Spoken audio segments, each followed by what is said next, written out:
alaihi wasallam wa syarrul umuri muhdatsatuha fa inna kulla muhdatsatin bid'ah wa kulla bid'atin dhalalah wa kulla dhalalatin finnar. Amma ba'du. Kepada para jamaah sekalian, kaum muslimin dan kaum muslimat yang dirahmati Allah Subhanahu azza wa jal. Alhamdulillah, segala puji tentunya kita panjatkan ke hadrat Allah Subhanahu azza wa jalla yang sampai saat ini, detik ini Allah masih memberikan kepada kita berbagai macam nikmat-nikmatnya sehingga kita bisa melaksanakan salat maghrib secara berjamaah. Kemudian Allah pun memberikan kesempatan dan izin atas kehendak Allah, yakni kita bisa kembali berjumpa di majelis ilmu yang insya Allah Ta'ala di dalamnya kami akan sebutkan maqalallahu wa maqala rasul, apa yang Allah firmankan dan apa yang disabdakan oleh Nabi kita yang mulia Muhammad sallallahu alaihi wasallam. Ma'asyiral muslimin rahimakumullah. Kemudian kita sebagai umat Islam hendaknya jangan pernah bosan-bosan untuk mengucapkan salawat dan salam. Semoga senantiasa selalu Allah limpahkan kepada Nabi yang paling mulia, yang merupakan uswatun hasanah bagi seluruh umat manusia, yang membawa dinul haq, agama yang benar, yaitu dinul Islam, yakni Nabi kita yang mulia Muhammad sallallahu alaihi wasallam. Dan juga semoga tercurahkan kepada seluruh sanak famili beliau, kepada seluruh sahabat beliau radhiyallahu ta'ala anhum jami'an. Dan tentunya semoga tercurahkan juga kepada kita sekalian sebagai umat Rasulullah sallallahu alaihi wasallam yang berusaha untuk berpegang teguh dengan Al-Quran dan Sunnah ala fahmi salaful ummah. Amin, amin, ya rabbal alamin. Ma'asyiral muslimin, a'azzanallahu wa iyyakum jami'an. Alhamdulillah, malam hari ini kita akan kembali melanjutkan membahas kitab Hadis Arba'in An-Nawawiyah, dan kita saat ini telah sampai pada hadis yang ke-17, yaitu berkaitan tentang berbuat ihsan pada segala sesuatu. Ihsan artinya berbuat baik. Ma'asyiral muslimin azanallahu wa iyyakum jami'an. Sebelum kita membaca hadis tersebut, mari kita perhatikan bersama bahwasannya perbuatan ihsan, yakni berbuat baik, adalah suatu perbuatan yang sangat Allah cintai, perbuatan yang sangat Allah sukai, dan itu berbuat baik kepada siapa saja. Dan Allah telah tetapkan, yakni berbuat baik kepada semua makhluknya. Semua urusan kita hendaknya berbuat baik kepada siapapun.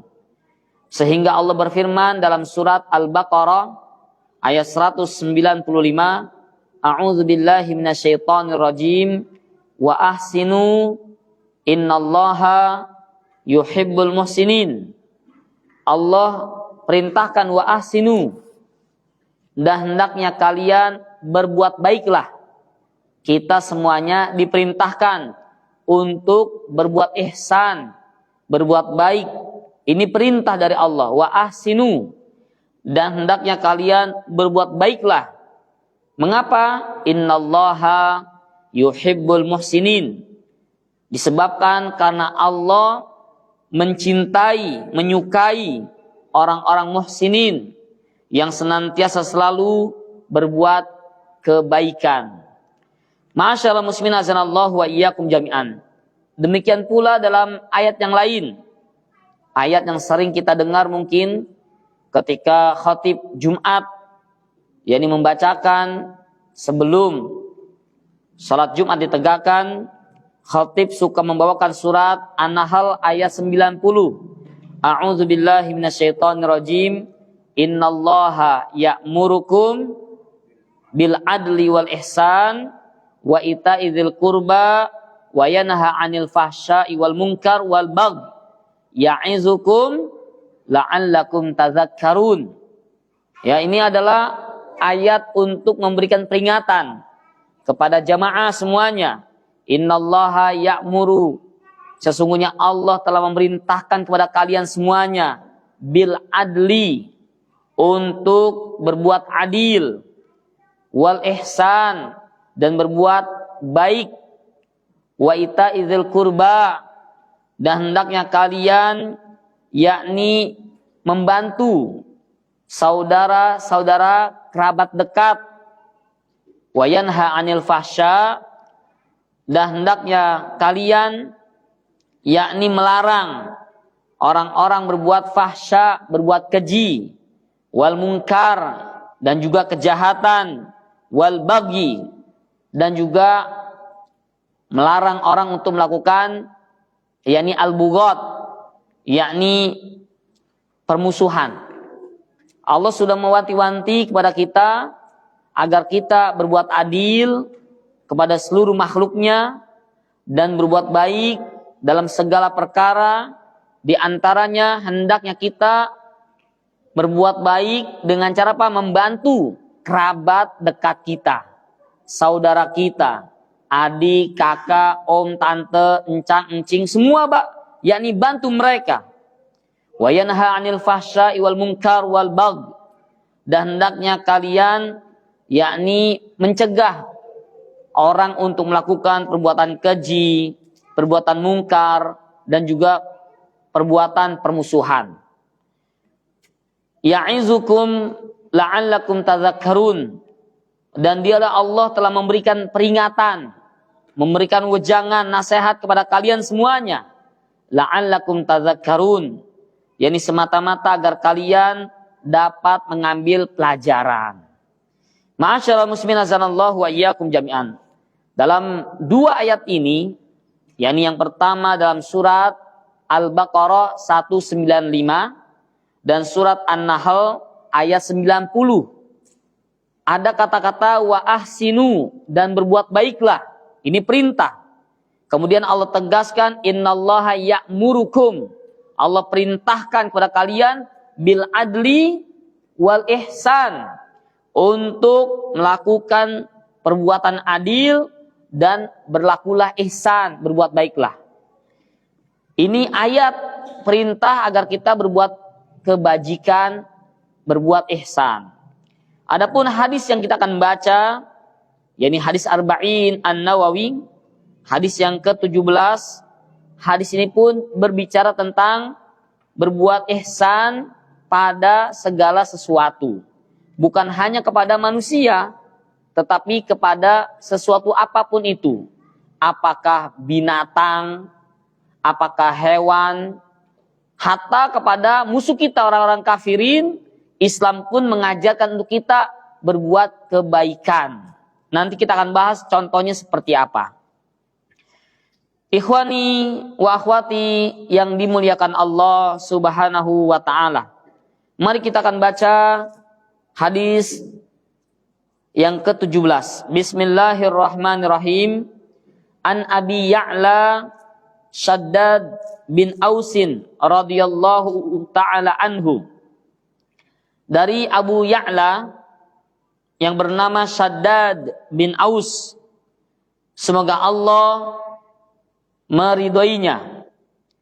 An Rasulillahi sallallahu alaihi wasallam, yakni dari Nabi kita yang mulia Muhammad sallallahu alaihi wasallam, beliau bersabda, innallaha kataba al-ihsan, innallaha kataba al-ihsan ala kulli syai'in, sesungguhnya Allah telah menetapkan, kataba, menetapkan, mewajibkan, sesungguhnya Allah telah menetapkan, mewajibkan agar kita berbuat baik, berbuat ihsan kepada siapa?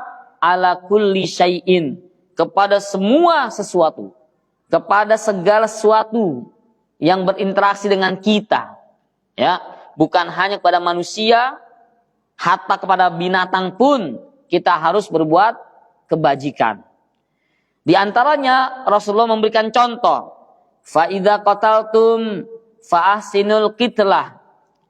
Jika kalian membunuh, ya, fa ahsinu al qitlah, maka bunuhlah dengan cara yang baik. Ya. Ini membunuh, misalkan ada seorang yang terjatuh dalam perbuatan dosa, yakni perzinahan. Ya, ada yang sudah menikah, suami istri berzina, maka hukumnya apa? Dirajam. Rajam itu dibunuh dengan cara dilempari batu. Nah, itu cara idza qataltum fa ahsinul qitlah. Jika kamu memang harus membunuh, maka bunuhlah dengan cara yang baik, sesuai dengan ketentuan yang telah ditetapkan oleh syariat Islam. Ya, beberapa pertemuan yang lalu kami telah jelaskan kenapa harus dirajam, dilempari batu bagi para pezina yang telah menikah. Karena ketika dia berzina, dia merasakan kenikmatan dari ujung rambut sampai ujung kuku, merasa nikmat. Maka ketika dirajam, yakni dirajam, dilempar batu, pun demikian, dilempar agar dia merasakan sekujur tubuhnya, merasakan sakit, sebagaimana dia pernah merasakan nikmatnya perzinahan. Ikhwani zanallahu wa iyyakum jami'an. Atau dalam peperangan, yang namanya perang itu nggak lepas dari yang namanya pembunuhan, memerangi, membunuh. Nah, ketika kita mendapati musuh kita mati, maka bunuhlah dengan cara yang baik. Yaitu kalau sudah mati sudah, jangan dimutilasi. Ah, ini nih musuh saya nih, musuh bebuyutan, dipenggal, jari jemarinya dicacak gitu ya, perutnya dirobek, dikeluarkan ususnya. Dan ini pernah terjadi ketika yakni kaum muslimin berperang ya di negeri kita, di Maluku, di Ambon, orang-orang kufar, mereka dengan bengisnya membunuh kaum muslimin, membunuh kaum muslimat dengan cara dimutilasi. Bahkan yang sedang hamil dibelek perutnya, keluarkan bayinya. Islam tidak mengajarkan demikian. Kata Rasul, fa idza qataltum fa ahsinul qitlah. Jika memang kamu harus membunuh, maka bunuhlah dengan cara yang baik. Ma'asyiral muslimin azanallahu wa iyyakum jami'an. Kemudian Nabi juga mengatakan contoh dari berbuat ihsan. Fa idza dzabhtum fa ahsinu dzibha. Jika kamu hendak menyembelih hewan kurban, dan kita telah lalui bersama bertepatan pada tanggal 10 Dzulhijjah 1445 tahun ini, kita telah melaksanakan Idul Adha yang dikenal juga dengan Idul Kurban, hari raya Idul Kurban. Maka jika kita hendak menyembelih hewan kurban, fa ahsinu dzibhah, maka berbuat baiklah dalam penyembelihan. Ada caranya, ada tuntunannya dari Nabi kita yang mulia Muhammad sallallahu alaihi wasallam. Untuk lebih jelasnya nanti kami akan jelaskan.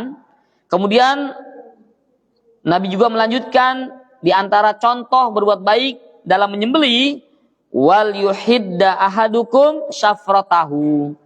Hendaknya kalian menajamkan pisau sembelihannya. Mata pisaunya itu diasah dulu, ya, biar tajam. Ya, bisa menggunakan batu asahan atau gerinda atau yang lainnya. Ya, bentuk asahan terserah bebas. Yang penting membuat mata pisau tersebut menjadi tajam. Wal yuhidda ahadukum syafratahu. Kalau semakin tajam, semakin memudahkan untuk penyembelihan dan akan cepat mati hewan kurban tersebut. Ikhwan azanallahu wa iyyakum jami'an. Ini bentuk ihsan terhadap hewan kurban, yakni menajamkan pisau sembelihannya. Dan yang kedua, di antaranya adalah kata Rasul, wal yurih dzabihatahu, dan hendaknya dia menenangkan hewan sembelihannya, dikasih makan dulu yang enak, ya. Kemudian ditenangkan, jangan dibuat gelisah, jangan mentang-mentang besok ente mau mati ini, udah nggak usah dikasih makan gitu ya. Jangan, kasih makan, kenyangin biar gemuk. Wal yurih dzabihatahu, hendaknya dia menenangkan, menyenangkan, membahagiakan. Ya, aroha yurih itu membuat apa? Hewan sembelihan ini merasa senang, bahagia. Walaupun besok harus dikorbankan, nggak masalah. Yang penting senang dulu. Ya, digemukin. Ya. Kemudian ketika disembelih itu jangan sampai diperlihatkan temannya lagi potong. Itu tentunya tidak dibenarkan dalam Islam. Ma'asyiral muslimin azanallahu wa iyyakum jami'an. Mari kita simak penjelasan dari para ulama syuruhul hadis tentang hadis ini. Kepada para ikhwah wal akhwat azanallahu wa iyyakum jami'an.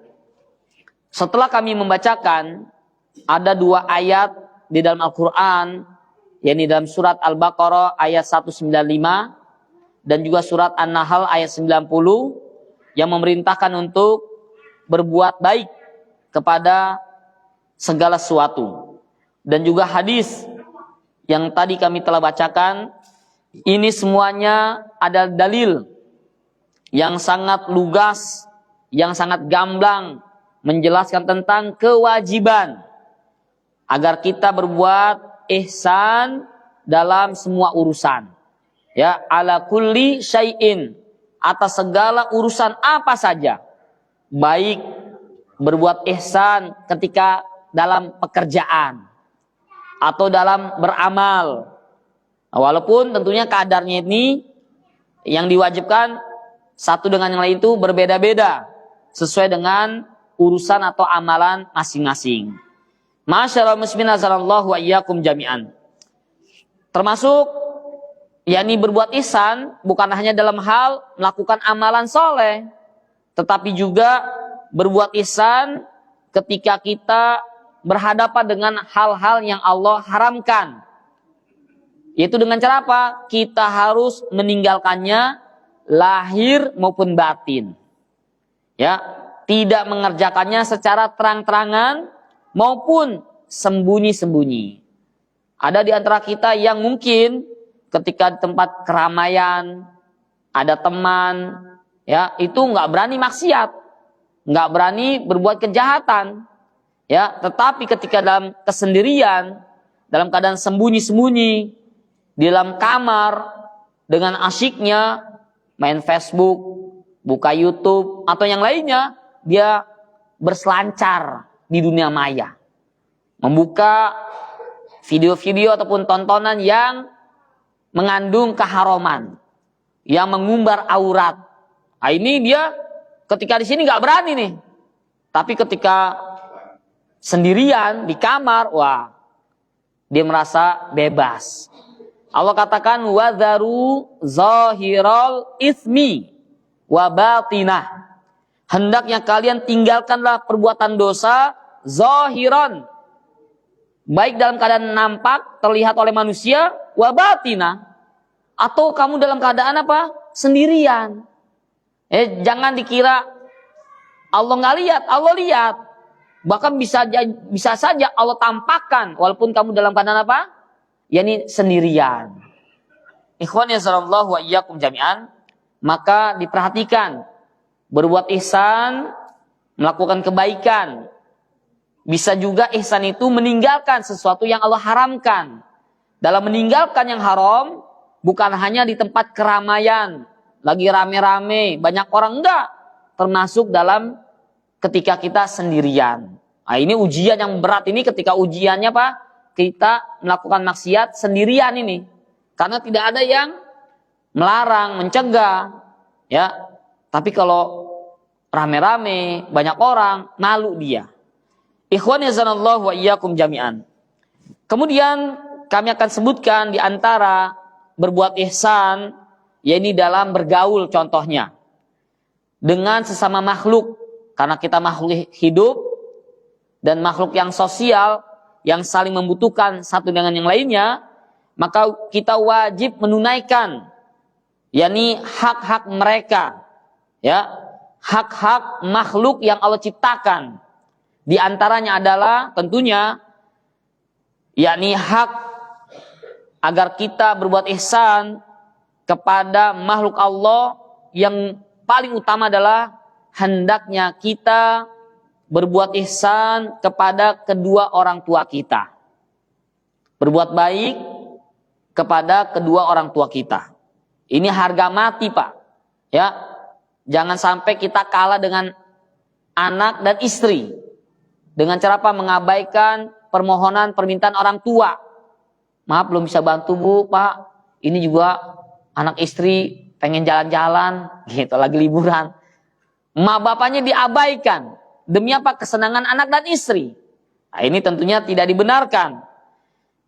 Allah katakan, ya, dalam surat Al-Baqarah ayat 83, wabil walidaini ihsana. Hendaknya kalian berbuat baiklah kepada kedua orang tua. Dan ini banyak ayat yang menjelaskan tentang hal ini, yaitu tentang berbakti pada kedua orang tua. Bahkan dalam surat Al-Isra Allah katakan wa qadara rabbuka alla ta'budu illa iyyahu wa bil walidaini ihsana. Dan Allah telah tetapkan bahwasanya janganlah engkau yakni menyembah kecuali hanya pada Allah, dan hendaknya kamu berbuat baiklah kepada kedua orang tua. Kedudukan orang tua Allah letakkan setelah tauhidullah, yakni setelah kita mentauhidkan Allah subhanahu wa ta'ala. Setelah itu apa? Hendaknya kamu berbuat baiklah kepada kedua orang tua. Begitu juga dalam hadis yang lain, ketika ada sahabat yang bertanya, hadis dari Abu Hurairah radhiyallahu anhu, ja'a rajulun, datang seorang laki-laki kepada Rasulullah sallallahu alaihi wasallam. Faqal, maka orang tersebut bertanya, ya Rasulullah, man ahaqqun nasi bihusni sahabati? Ya Rasul, siapakah manusia yang paling berhak, ahakku, yang paling berhak untuk aku berbuat baik kepadanya? Bihusni sahabati. Siapa sih manusia yang paling berhak untuk saya berbuat baik kepadanya? Apakah Nabi bilang istrimu, zaujatuka, atau waladuka, atau bintuka? Tidak. Nabi katakan qala ummuka, ibumu. Ibu. Ya. Kalau masalah yakni berbakti, bapak dan ibu ini dahulukan apa? Ibu dulu nih. Yani qala ummuka. Kemudian sahabat bertanya lagi, summa man? Siapa lagi ya Rasul? Qala ummuka, ibumu. Qal summa man? Siapa lagi ya Rasul? Qala ummuka, ibumu, ibumu, ibumu. Sampai 3 kali. Kemudian sahabat bertanya lagi, summa man? Siapa lagi ya Rasul? Qal summa abuk. Kemudian baru bapakmu. Karena memang jasa orang tua, khususnya ibu, ini Masya Allah luar biasa.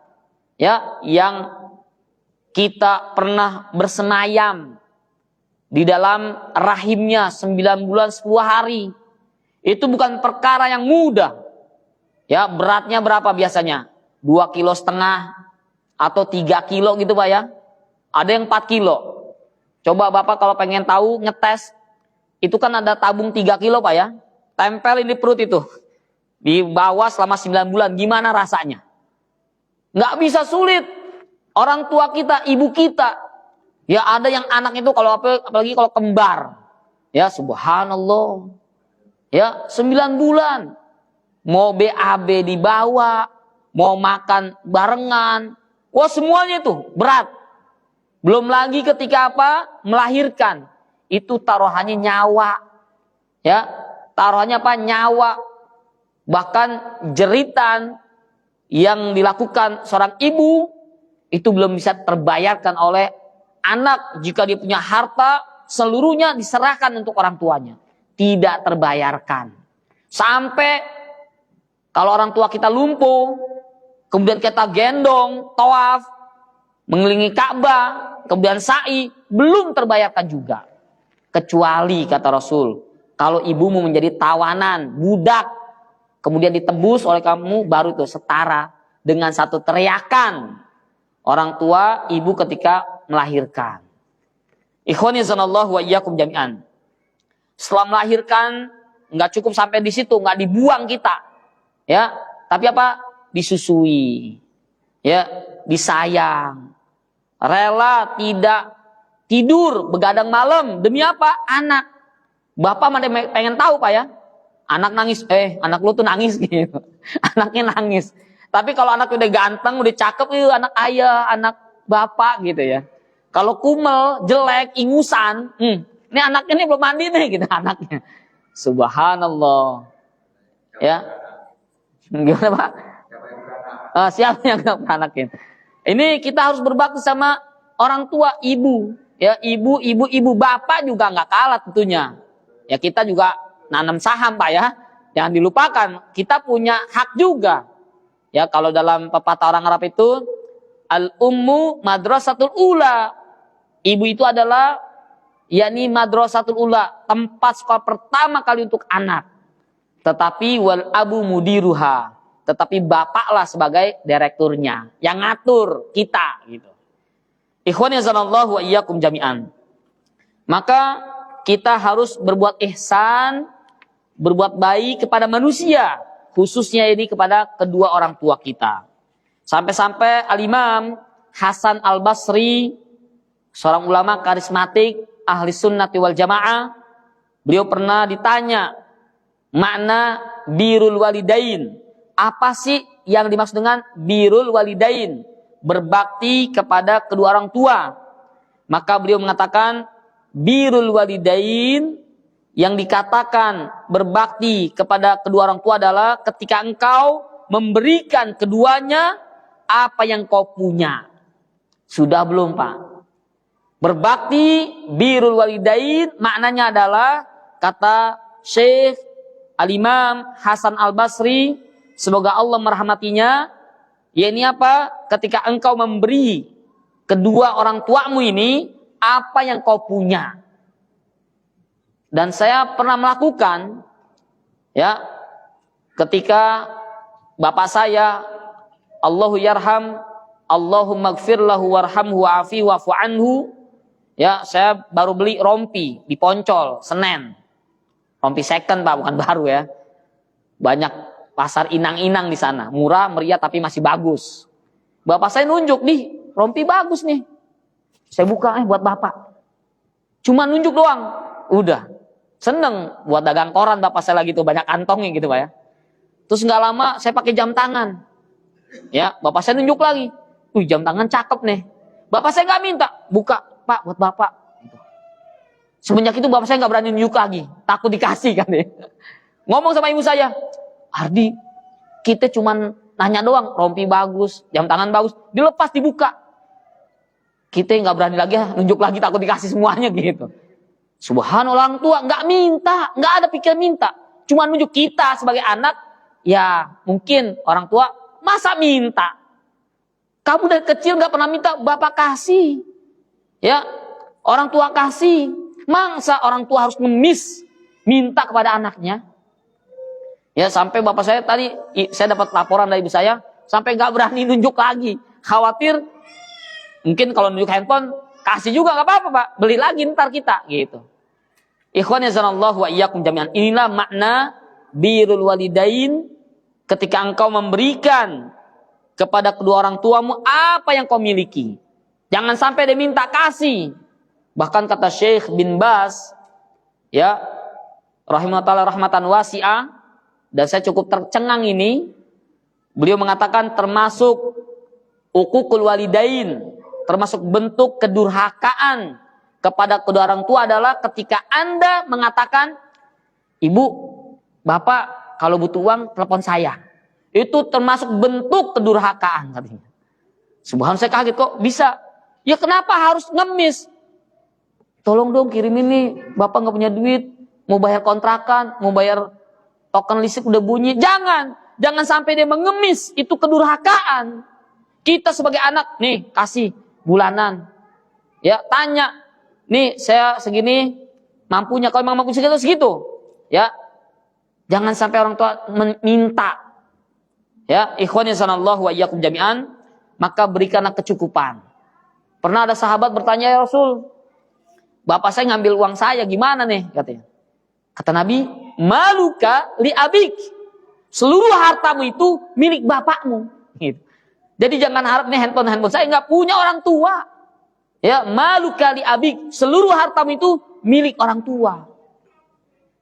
Kemudian Syekh Muhammad bin Sulaiman pun pernah ditanya, ya, kasus rumah tangga, Syekh, mana yang harus saya bela nih? Saya punya rumah, ya, tinggal di dalamnya itu ada ibu saya sama istri, biasa ya.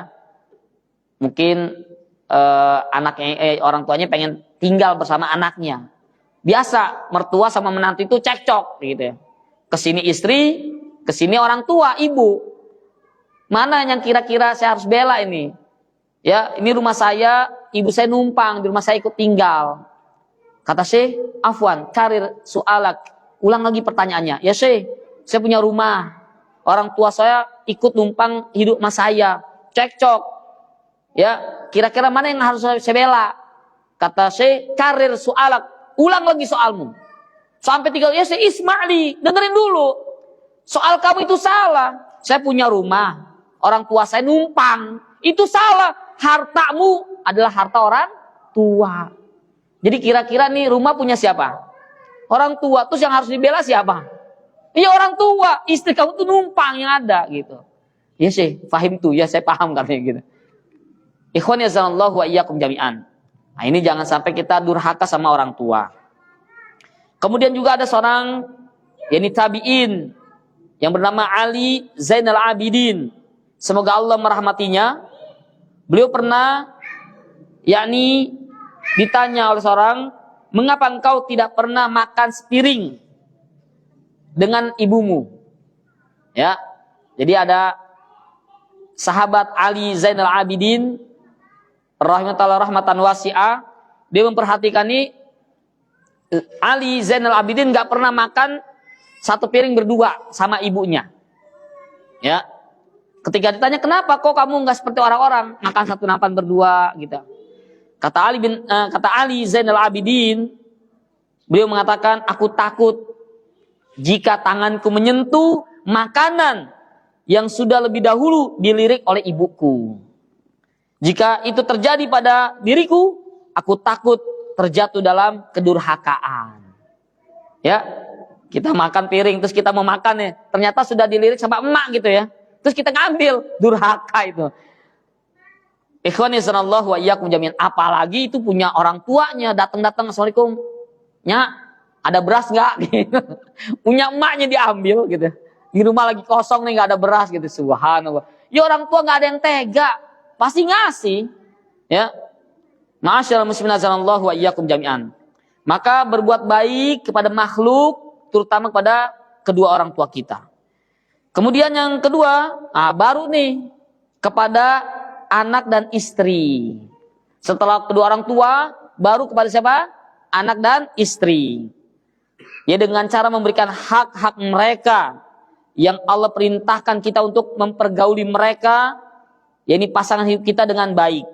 Allah berfirman, a'udzubillahi minasyaitonirrajim, wa ashiruhunna bil ma'ruf, dan bergaulah atau pergaulilah yakni keluargamu, anak dan istrimu bil ma'ruf, dengan cara yang baik.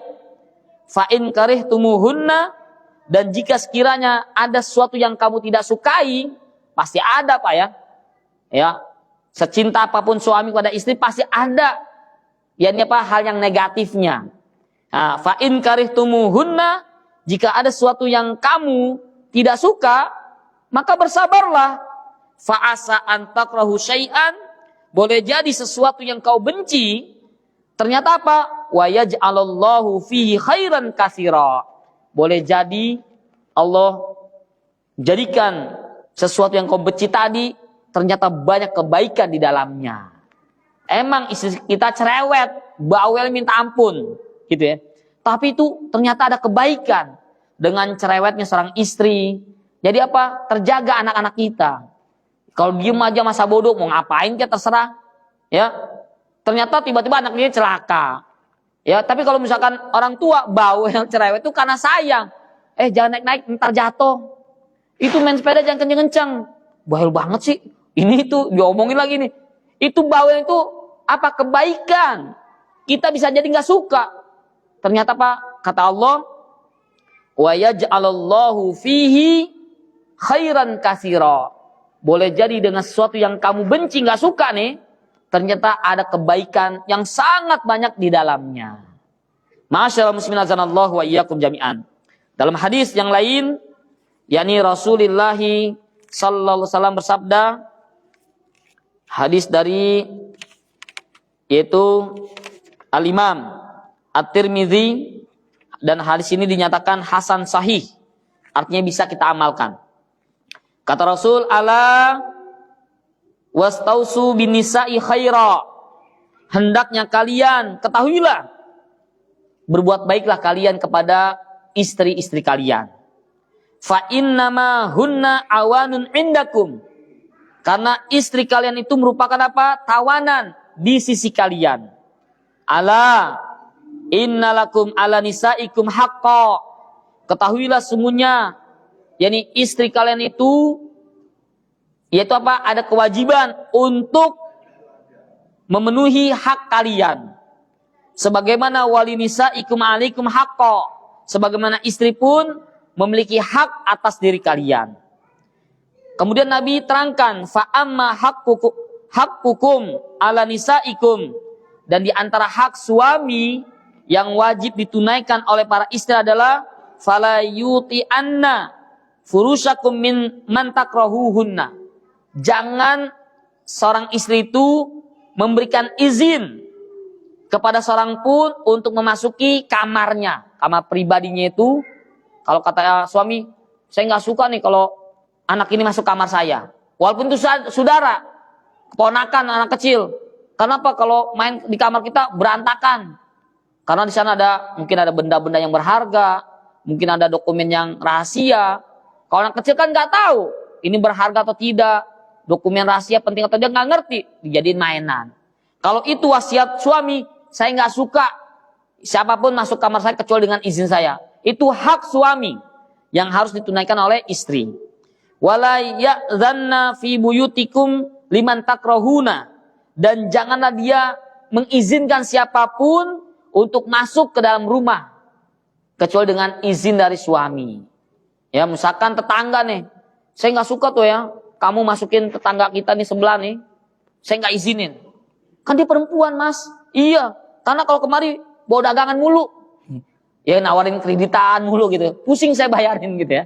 Pokoknya saya nggak suka kamu ya nih memasukkan tetangga kita ke rumah kita, karena dikit-dikit bawa daster, bawa mukena, bawa jilbab, kredit lagi. Kamu tinggal ngambil, saya yang bayarin katanya. Makanya kalau suami memesan demikian, maka kita pun tidak boleh memasukkan seseorang ke dalam rumah kecuali dengan izin dari suami. Adapun hak istri, ya bapak-bapak dengerin ini, hak istri yang wajib kita tunaikan sebagai kepala rumah tangga. Kata Rasul, yakni antuhsinu ilaihinna fi kiswatihinna. Hendaknya kalian, yakni apa? Memberikan yang terbaik dalam perkara kiswah, pakaian. Jangan sampai nih biniknya subhanallah itu daster kayak baju perang, robek sana, robek sini. Ya. Ini istri siapa ini ya? Nah, ini harus diberikan apa? Pakaian fi kiswatihinna. Berikan pakaian yang layak, yang bagus. Ya. Entah setahun sekali boleh beli yang bagus, setahun 2 kali boleh, atau seminggu sekali silakan kalau mampu. Kalau yang sudah tidak layak sudah dijadiin topo. Ya, ini dipakai lagi. Ya. Alasannya enak, nggak panas, ya, nggak gerah gitu ya. Ini biasanya mama kayak gitu ya. Udah robek-robek masih aja dipakai ya. Yang kesiannya suami takutnya kayak nggak ngurusin gitu ya. Kemudian kata Rasul, hak para istri di antaranya adalah wa ta'amihinna.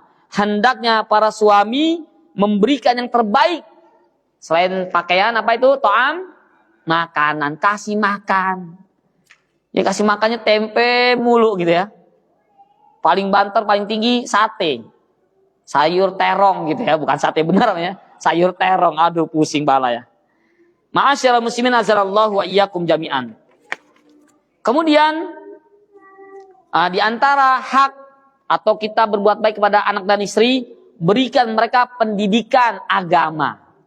Jangan sampai bapak ngaji di sini enak sendirian dengerin ceramah, anak istri dibiarkan di rumah, asik dengan media sosial, asik dengan gadgetnya. Ini kurang, ini nggak bagus ini.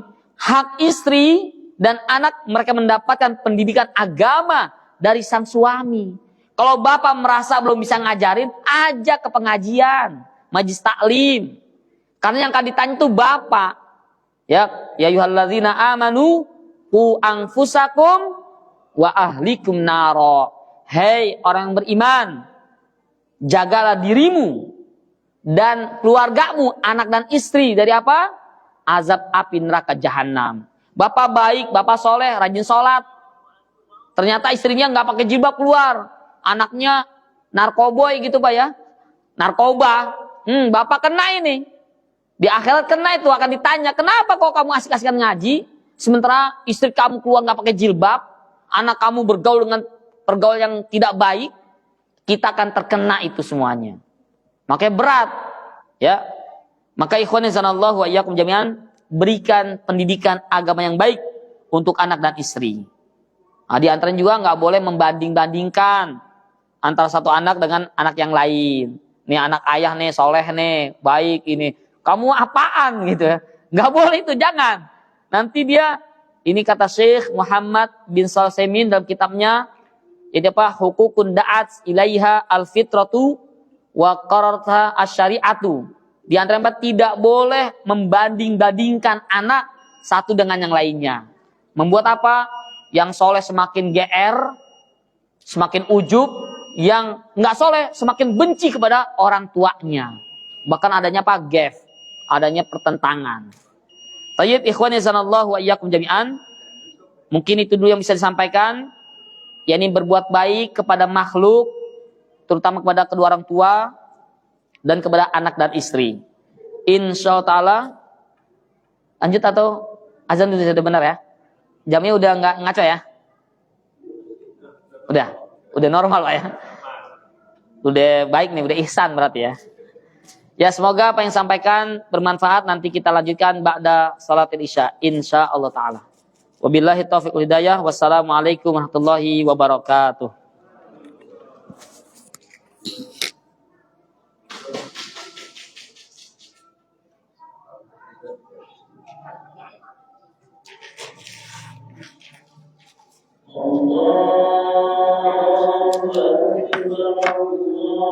Allah